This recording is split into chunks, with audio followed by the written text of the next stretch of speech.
ಎಲ್ಲ ಫ್ರೆಂಡ್ ಎಲ್ಲರಿಗೂ ನಮಸ್ಕಾರಗಳು. ಪುಲಿ ಕುಕಿಂಗ್ ಎಲ್ಲರಿಗೆ ಸ್ವಾಗತ. ಇವತ್ತು ನಾನು ಇಡ್ಲಿ ಯಾವ ರೀತಿ ಮಾಡೋದು ಸಾಫ್ಟಾಗಿ ಇಡ್ಲಿ ಯಾವ ರೀತಿ ಮಾಡೋಣ ನೋಡೋಣ ಬನ್ನಿ ಫ್ರೆಂಡ್. ಇಡ್ಲಿ ನೆನೆಸ್ತಾ ಇದ್ದೀನಿ ನಾನು. ಯಾವ ರೀತಿ ನೆನೆಸೋದು ಹೇಳ್ತೀನಿ ನಾನು ನಿಮಗೆ. ಇದರಲ್ಲಿ ನಾ 5 ಲೋಟ ತೊಗೊಂಡಿದ್ದೀನಿ ಅಕ್ಕಿದು, 1/4 kgದು ಇದು ಲೋಟ. ಇದು 5 ಲೋಟ ತೊಗೊಂಡಿದ್ದೀನಿ. ಅದರಲ್ಲಿ ನಿಮಗೆ ಒಂದು 1 kg ಬರುತ್ತೆ. ಇದು ಒಂದು ಬಟ್ಲು 200 ಗ್ರಾಮ್ ಇದೆ. ಇದು ಒಂದು ಬಟ್ಲು ಅವಲಕ್ಕಿ ತೊಗೊಂಡಿದ್ದೀನಿ. 1 ಸ್ಪೂನು ಮೆಂತ್ಯ ತೊಗೊಂಡಿದ್ದೀನಿ. ಇಡ್ಲಿಗೆ ನೆನೆಸೋಣ. ಇವಾಗ ಬೆಳಗ್ಗೆ ನೆನೆಸಿದ್ರೆ ಸಂಜೆ ಒಂದು ರುಬ್ಬಬೇಕಾಗುತ್ತೆ. ರುಬ್ಬಬೇಕಾಗುತ್ತೆ. ಒಂದು 10 ಗಂಟೆ 11 ಗಂಟೆ ನೀವು ನೆನೆಸ್ಬೇಕಾಗುತ್ತೆ. ನೆನೆಸಿ ನೈಟು ನೀವು 9 ಗಂಟೆ ರುಬ್ಬಿ ಇಟ್ಕೋಬೇಕು. ಆಮೇಲೆ ರುಬ್ಬಿ ಇಟ್ಮೇಲೆ ಉಪ್ಪು ಹಾಕ್ಬಿಟ್ಟು ಕಲಸಿಟ್ಬಿಡಿ. ಈಗ ಯಾವ ರೀತಿ ಆಗಿದೆ ಅಂತ ತೋರಿಸ್ತೀನಿ ನಿಮಗೆ. ನೋಡಿ, ರುಬ್ಬಿ ಇಟ್ಕೊಂಡಿದ್ದೀನಿ. ಇವಾಗ ನೈಟ್ ನಾನು ನೆನೆಸಿ ರುಬ್ಬಿ ಇಟ್ಕೊಂಡಿದ್ದೀನಿ. ನೋಡಿ ಯಾವ ರೀತಿ ನೋಡಿ ಉಬ್ಬಿದೆ ಅಂತ. ಇವಾಗೇನು ಬಿಸಿಲಿರೋ ಇದರಿಂದ ಸೋಡಾ ಏನು ಬೇಡ. ರಾತ್ರಿನೇ ಸ್ವಲ್ಪ ಕಲಸಿ ಇದು ಮಾಡಿ ರುಬ್ಬಿಟ್ಟಿದ್ದೀನಿ. ನೋಡಿ ಚೆನ್ನಾಗಿ ಬಂದಿದೆ ಅಂತ. ಇವಾಗ ನಿಮಗೆ ಇದು ತರ್ತರಿ ಸ್ವಲ್ಪ ತರ್ತರಿ ರುಬ್ಕೋಬೇಕು. ತುಂಬ ನುಣ್ಣು ರುಬ್ಕೋಬೇಡಿ ಇಡ್ಲಿಗಾಗಿದ್ದಕ್ಕೆ. ಇಲ್ಲಿ ನೋಡಿ ತೋರಿಸ್ತೀನಿ ಬೇಕಾರೆ. ನೋಡಿ ಹಿಂಗೆ ತರ್ತರಿ ಇರಬೇಕು ಇಟ್ಟು.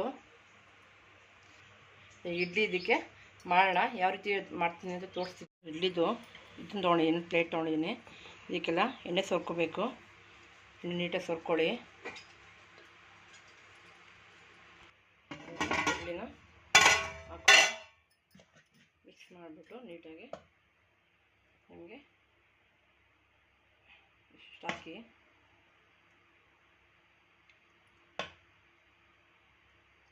ಒಂದು ಸೌಟ್ ಹಾಕಿ ಏನಾಗಲ್ಲ.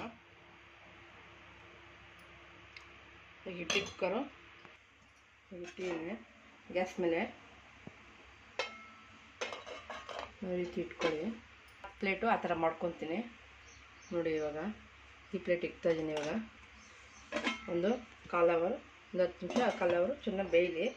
ಉರಿ ಸ್ವಲ್ಪ ಒಂದು ಜಾಸ್ತಿ ಕೊಟ್ಟು ನೀವು ಇಡೀ ಇದನ್ನು ಕ್ಲೋಸ್ ಮಾಡಿದ್ದೀನಿ. ಇವಾಗ ಬನ್ನಿ ಯಾವ ರೀತಿ ಆಯಿತು ಅಂತ ನಾವು ತೋರಿಸ್ತೀನಿ.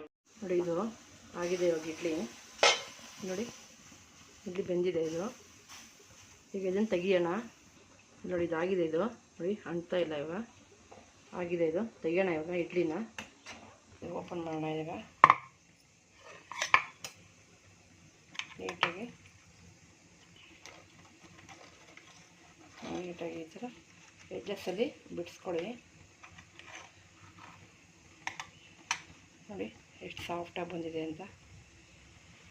ಈಗೆಲ್ಲ ಇದನ್ನೆಲ್ಲ ಇದೇ ರೀತಿ ನಾನು ಬಿಡಿಸ್ಕೊತೀನಿ. ನೋಡಿ ಎಲ್ಲ ಬಿಡಿಸ್ಕೊಳ್ತೀನಿ. ನೋಡಿ ಎಷ್ಟು ಸಾಫ್ಟಾಗಿದೆ ಅಂತ ಇಡ್ಲಿನ. ಒಳ್ಳೆ ಎಷ್ಟು ಸಾಫ್ಟಾಗಿ ಬಂದಿದೆ ಅಂತ. ಈ ಮೆಥಡ್ ನೀವು ಟ್ರೈ ಮಾಡಿ, ತುಂಬ ಚೆನ್ನಾಗಿ ಬರುತ್ತೆ. ಈಗ ಇದನ್ನು ಸರ್ವ್ ಮಾಡ್ತೀನಿ ನಾನು. ಫ್ರೆಂಡ್ ಇಡ್ಲಿ ರೆಡಿಯಾಗಿದೆ. ನಾವು ಈ ರೀತಿ ಮಾಡಿದ್ದೀನಿ ನಾನು. ನೀವು ಲೈಕ್ ಮಾಡಿ, ಶೇರ್ ಮಾಡಿ ಫ್ರೆಂಡ್ ನನ್ನ ಚಾನಲ್ನ. ಈ ರೀತಿ ತುಂಬ ಚೆನ್ನಾಗಿ ನಾನು ತೋರಿಸ್ಕೊಂಡಿರೋದಕ್ಕೆ ತುಂಬ ಚೆನ್ನಾಗಿ ಬಂದಿದೆ ಸಾಫ್ಟಾಗಿ. ನೀವು ಟ್ರೈ ಮಾಡಿ ಕಮೆಂಟ್ ಮಾಡಿ ತಿಳಿಸಿ ಫ್ರೆಂಡ್ ಯಾವ ರೀತಿ ಬಂತು ಅಂತ. ನೀವು ನಮಗೆ ಯಾವ ನಿಮ್ಗೆ ವಿಡಿಯೋ ಬೇಕು ಅಂತ ನಮ್ಗೆ ಕಮೆಂಟ್ ಮಾಡಿ ತಿಳಿಸ್ಬೋದು ನೀವು. ನಾನು ಮಾಡೋಕ್ಕೆ ಟ್ರೈ ಮಾಡ್ತೀನಿ ಫ್ರೆಂಡ್. ನನ್ನ ವಿಡಿಯೋ ನೋಡಿರೋದಕ್ಕೆ ಎಲ್ಲರಿಗೂ ಧನ್ಯವಾದಗಳು ಫ್ರೆಂಡ್. Thank you.